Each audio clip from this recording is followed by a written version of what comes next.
제가 예상했을 때 비트코인을 여기서 주우면 푸근할 것이다 라고 보는 가격은 네, 여러분들 안녕하십니까? 평경장입니다. 오늘 4가지를 정리해 드릴 거고요. 메인 주제는 앞으로 더 크게 흔들릴 것이다, 변동성이 생길 것이다, 그리고 그런 장이 펼쳐지면은 알트코인은 어떠한 대처를 할 것이고 어떤 수익을 내볼 것인가 말씀드려 보도록 하겠습니다. 이 현재 장세의 정리를 들어가기 전에 먼저 이번 하루 동안 벌어진 일들을 말씀드리면서 얼마나 좀 복잡한 장이 펼쳐지고 있는지 말씀드려 볼게요. 어제자 자정 한 1시간 전에 CPI 발표를 하면서 나스닥이 올라갔고요. 그리고 디커플링 되는 비트코인 떨어졌고요. 그리고 그와 동시에 미신년물 채권금리 내려갔고, 그리고 비트코인 도미넌스가 내려갔습니다. 그래서 알트코인이 어떤 일이 벌어졌는가? 비트코인이 떨어지면서 알트코인 급락이 나왔고, 비트코인 도미넌스가 내려가고 비트코인이 안정화되자 회복되는 상태. 자, 5줄 정도 읽어드린 것 같은데 어질어질하고요. 복잡한 장이 펼쳐지고 있습니다. 그래서 간단히 정리해보고 정답지 어떻게 구상하고 어떤 전략 취할지 말씀드려볼게요. 이번 조정 구간을 이렇게 정의할 수 있을 것 같아요. 26K부터 38K까지 올라가면서 단 한 번도 조정을 준 적이 없었지만 이번에 제대로 표현이 되고 있다. 이 조정 구간을 가져가는 중이고, 단기적으로는 조정에 대한 지지가 25일선에서 실현되었다. 그리고 그 가격에 파킹이 되고 있다, 횡보를 하고 있다라고 볼 수 있습니다. 그리고 이걸 떠나서 이 앞에 부분 앞으로 더 흔들릴 것이다라고 보는 이유는 현재장에서 단기선이 꺾이고요. 이격, 단기선과 중기선, 이동평균선 격차를 보면은 늘어났다가 이 포인트부터 줄어듭니다. 변동성이 생긴다. 그럼 추세가 어느 정도 흔들린다라는 부분인데, 이에 따라서 3가지 시나리오가 가능할 겁니다. 먼저 첫 번째, 추가 상승이라면 단기선은 중기선 지지 밟고 올라갈 겁니다. 그리고 두 번째, 제가 예상하고 있는 시나리오, 중기선을 침범하고요. 조금 흔들다가 이 구역에서 횡보를 할 겁니다. 그리고 세 번째, 나오면은 좀 하락을 못 피하는 시나리오인데, 이평선 데드크로스 이후에 추세를 테스트하고 다시 연장되는 그런 시나리오입니다. 그래서 향후 시나리오 이런 3가지가 있고요. 저는 이 중에 2번을 예상하고 있습니다. 조정을 어느 정도 줬다가 횡보할 것이다, 이평선이 중첩이 될 것이다 라고 보고 있어요. 그래서 이런 식으로 나오면은 다소 애매한 장이 나올 수 있다고 보고요. 그 다음에 일반인으로서는 되게 힘든 장이 펼쳐질 것이라고 보고 있습니다. 그리고 더 복잡하게 볼 수 있는 이유가 더 있는데, 그러니까 중첩되더라도 아니면은 하락하더라도 되게 복잡할 수 있는 요소가 있습니다. 영상 초반부에 나스닥이 올라갔다고 했잖아요. 근데 그 올라간 부분이 너무나 큽니다. 상승분이 너무나 커서 역대 고점을 거의 갱신하기 직전까지 와 있습니다. 현재장 패턴은 비트코인이 나스닥을 따라가지 못하고 횡보하거나 하락하거나 좀 장이 안 좋을 때 비트코인이 올라가게 되어 있습니다. 단기적으로는 좀 다르게 흘러가더라도 큰 그림에서는 이 디커플링 패턴이 유지되고 있습니다. 그렇기 때문에 지금의 나스닥 반등이 비트코인에 영향을 못 주고 있는데, 어떤 변수가 있느냐? 만약에 나스닥이 고점을 갱신하면요, 이때부터는 상황이 달라질 것이라고 봅니다. 어떤 식으로 달라지냐? 비트코인이 나스닥을 후행성으로 따라갈 거라고 보고 있어요. 즉, 달리 말해서 후행성이라는 것은 따라갈 때 올라가는 게 아니라 상승을 마치고 횡보하거나 조정 주거나 좀 애매한 장이 나올 때 비트코인이 이 상승을 따라갈 것이라고 보고 있습니다. 그럼 전략상으로 조정이나 횡보나 이런 식으로 예상했을 때 예상의 상승이 나올 수 있다는 거고, 어느 정도는 반대되는 상황까지 고려하셔야 됩니다. 그래서 이 부분을 고려한다면 향후 비트코인은 올라간다는 것을 가정하고 단기적 또는 중기적으로는 이 시나리오를 보겠습니다. 즉, 횡보하다가 올라간다입니다.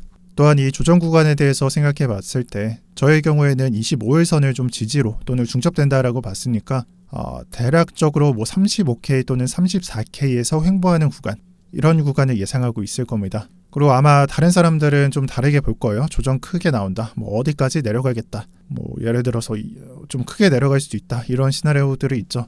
그렇지만 제 예상안에는 최대 조정값은 31K 부근을 봐야 된다라고 봅니다. 그리고 여기서 비트코인이 오랜만에 조정이 나왔으니까 매수 구간이 열리게 될 겁니다. 제가 예상했을 때 비트코인을 여기서 주우면 푸근할 것이다 라고 보는 가격은 유동적으로 변하고 있는 일봉상 99일선, 일봉상 장기 평선에 매수하면 된다는 생각을 하고 있습니다. 그래서 만약이라는 텍스트를 적었는데, 비트코인 하락이 깊다면요, 그래서 99일선과 되게 밀접하게 붙는 구간이 생긴다면 현재 비트코인이 없는 사람들 있잖아요. 투자자분들 중에 좀 많은 것 같습니다. 내려간다면 아마 매수 기회가 될 테니까 매수를 고려하셔도 된다, 이렇게 말씀드릴게요. 그래서 제가 그림을 그어드리기보다는 이 차트는 실시간에 반영되는 모습을 보면은 여러분들이 참고하셔서 매수 근거로 활용하시면 매수하기 쉬울 것이다 라고 보고 있습니다. 그래서 지금까지 흔들릴 수밖에 없는 이유를 말씀드렸습니다. 앞으로 비트코인 조정은 피할 길이 없고 이미 반영이 되어 있지만 이 조정 나온 탓에 알트코인 장이 흔들리고 이런 영향은 피할 길이 없고 그 장은 더 심화가 될 것이다 라고 보고 있는데요. 즉 예를 들면은 비트코인이 내려갈 때 알트코인이 잠깐 흔들리고 올라갈 때 알트코인도 올라가니까 팔았어야 되나? 팔지 말걸. 팔았어야 되나? 팔지 말걸. 이렇게 마이크로하게 보면 이런 장이 펼쳐진다인데요. 그럼 이 장에서 어떻게 알트코인을 좀 수익을 내볼까? 이런 내용을 정리해봤습니다. 우선적으로 여러분들의 잘못, 이 부분을 좀 따져보려고 합니다. 그래서 뭘 잘못했냐? 뭘 잘못했길래 알트코인으로 수익을 내지 못하고 있나? 이걸 말씀드려보려고 하는데요. 대개 알트코인으로 수익을 보지 못하는 이유는 많은 분들이 매도를 못하기 때문이라고 생각합니다. 매도를 못하는 이유는 뭘까? 정말 간단해요. 원하는 수익을 보지 못했기 때문이에요. 예를 들어서 솔라나가 잡코인은 아니지만 또는 아발란체인 것 같은데 아발란체가 잡코인은 아니지만 아발란체를 예로 들면은 내가 100만 원 매수했어요. 140만 원이 됐어요. 40% 수익 봤어요. 근데 매도하지 못하고 다시 120만 원이 되는 20% 수익이 되는 이유는 목적이 퍼센트가 아니라 이 순수 금액, 수익 금액에 달려있기 때문입니다. 여러분들 중에서 포트를 볼 때 이거 하나하나 10%, 20% 쌌다고 보는 사람 없을 거예요. 그냥 업비트 투자 내역 누르시고 얼마나 수익이 나고 있는지 변화하는 값에 따라서 플러스니까 되게 재밌게 보고 계실 거예요.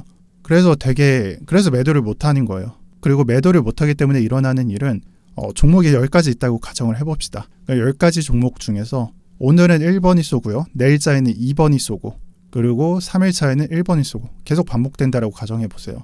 그럼 쏘는 일만 있을까요? 아니죠. 1번이 쏘면 2번이 내려가고요.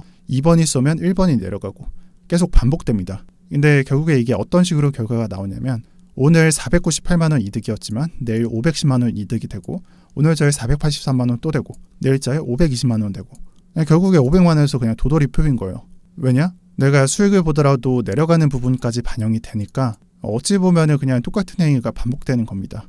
이걸 타파하는 방법이 뭐예요? 너무 간단해요. 매도하면 됩니다. 말은 간단하죠. 매도하면 된다. 그런데 좀 유튜버들의 잘못도 있다고 보는 게 많은 유튜버들이 앞으로 10배 갈 코인, 100배 갈 코인 하면서 여러분들을 가스라이팅을 해놨어요. 가스라이팅을 해놨으니까 10%, 20% 수익에 매도를 못하죠. 그래서 결론적으로 매도를 못하게 되는데 근데 매도를 못했다면 보유가 되는 건데 이 현상은 반복될 겁니다. 그러면 어떻게 매도를 하는 거냐? 저는 보유는 그런 식으로 하는 게 아니라고 적어드렸습니다. 어떻게 매도하고 보유하냐?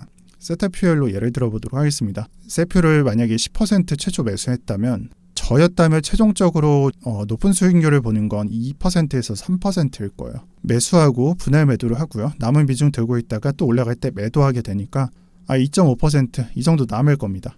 그럼 매도한 비중이 얼마죠? 한 7% 정도 되죠. 6에서 7%. 이걸 가만히 들고 있는 게 아니라 다른 코인을 매수하는 거예요. 그러니까 세퓨를 매도하고 아이콘 같은 거 매수하든지 누사이퍼, 아토큰, 톤, 펀드엑스, 폴리곤, 파워레츠 이런 것들 그 현금으로 다시 좀 내려갈 때 매수하는 거예요. 그러면은 종목이 많아지면 어떻게 돼요?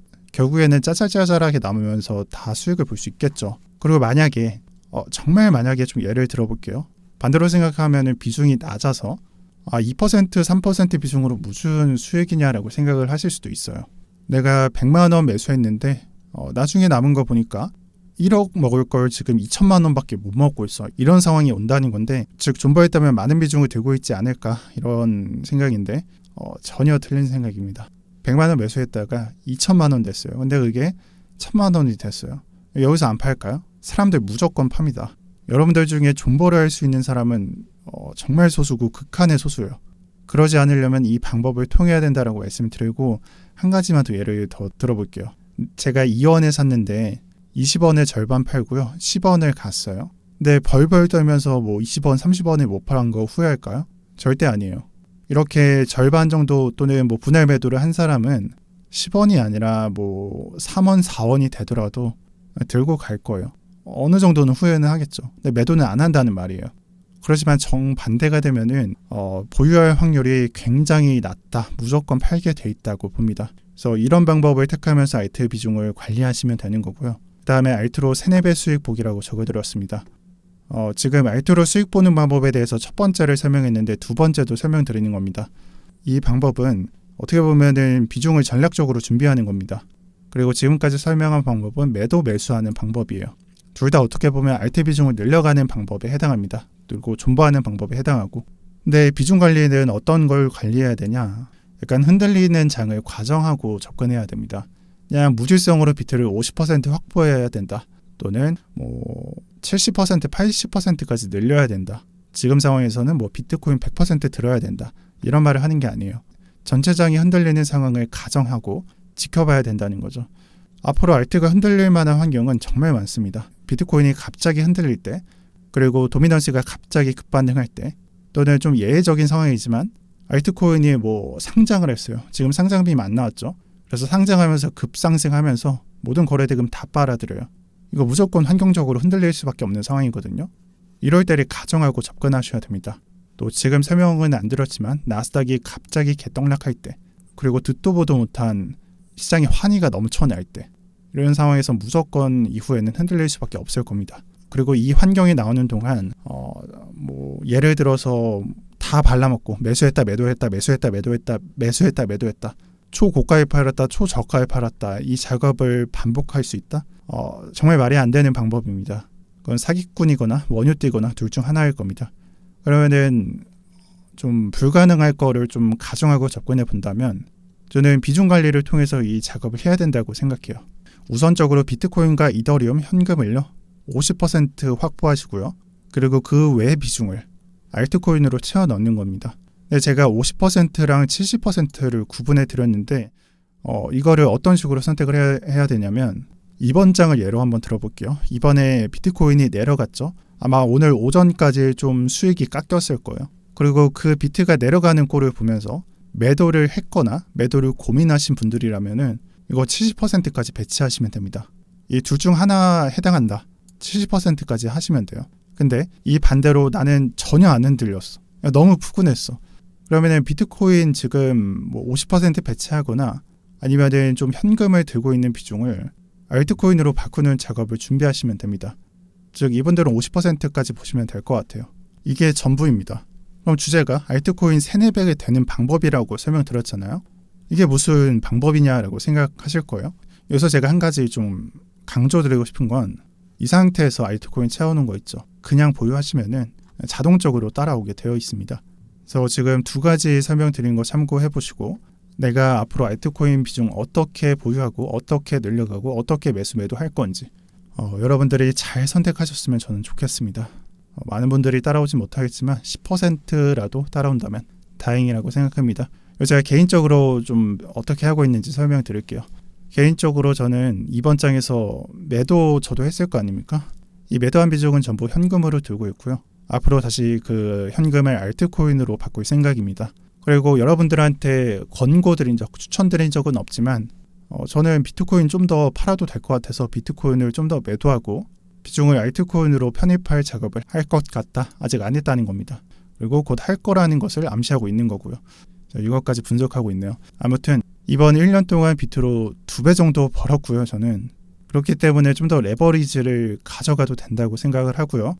신규 시청자분들은 절 잘 모르겠지만 제 매매 전략은 항상 바뀝니다. 그래서 항상 알트코인을 매수하라는 것도 아니고 항상 비트코인을 고수하라는 것도 아니에요. 언제는 비트코인 사야 된다, 언제는 알트코인으로 바꾸거나 사야 된다, 이런 것이 항상 바뀌니까 이런 부분을 좀 시청한 지 1년 미만 되신 분들 참고하시면서 보시면 좋겠고요. 그리고 제가 유튜브 영상을 올릴 때 항상 생각하는 게 있는데, 여러분들을 교육하고 수익 내주고 다 같이 행복했으면 한다, 이런 내용을 올리는 게 아닙니다. 사실 그런 내용을 올리지 못해서 죄송한데, 그냥 제 생각을 끄적이는 작은 소통 창구 또는 일기장으로 생각하고 촬영을 하고요. 그래서 그런지 개소리를 짓거릴 때도 많아요. 근데 그만큼 현명한 선택을 할 때도 많다고 저는 생각합니다. 그리고 크립토에서 돈을 버는 방법은 정말 간단합니다. 첫 번째로 소신대로 행동하지만 다 틀리는 놈들을 따라가기보다 오히려 두 번째인 그래도 한 절반 정도는 맞추는 놈들을 따라가면 수익 내기 편하실 거라고 생각합니다. 이 정도도 정말 잘 맞추는 거라고 생각을 하고요. 네, 영상 여기까지 하고요. 오늘 영상 내용 보시면은 어제자 텔레그램에 올라간 내용이 대부분 반영되어 있습니다. 그래서 아직까지 안 들어오신 분들 고정 댓글 참고하셔서 들어오시고요. 제가 10,000명이 얼마 남지 않았다라고 한 순간부터 인원이 급격하게 늘어가고 있습니다. 그래서 10,000명 되기 전에 들어오는 걸 당부해 드리겠고요. 이 방은 텔레그램 방입니다. 텔레그램 방은 플레이스토어 또는 앱스토어에서 검색하시면은 다운로드 하실 수 있습니다. 이거 좀 약간 이상한 거 아니냐? 이미 1억 명 이상이 다운로드 했고 240만 명 정도가 별점을 남겼습니다. 1억 명 정도면 카카오톡과 일치하는 수준이고 평가도 카카오톡과 일치합니다. 그래서 그만큼 좀 공신력이 있는 메신저니까 안심하시고 다운로드 하셔도 됩니다. 네, 영상 마치도록 하겠습니다. 이상 평경장이었습니다. 시청 감사드립니다.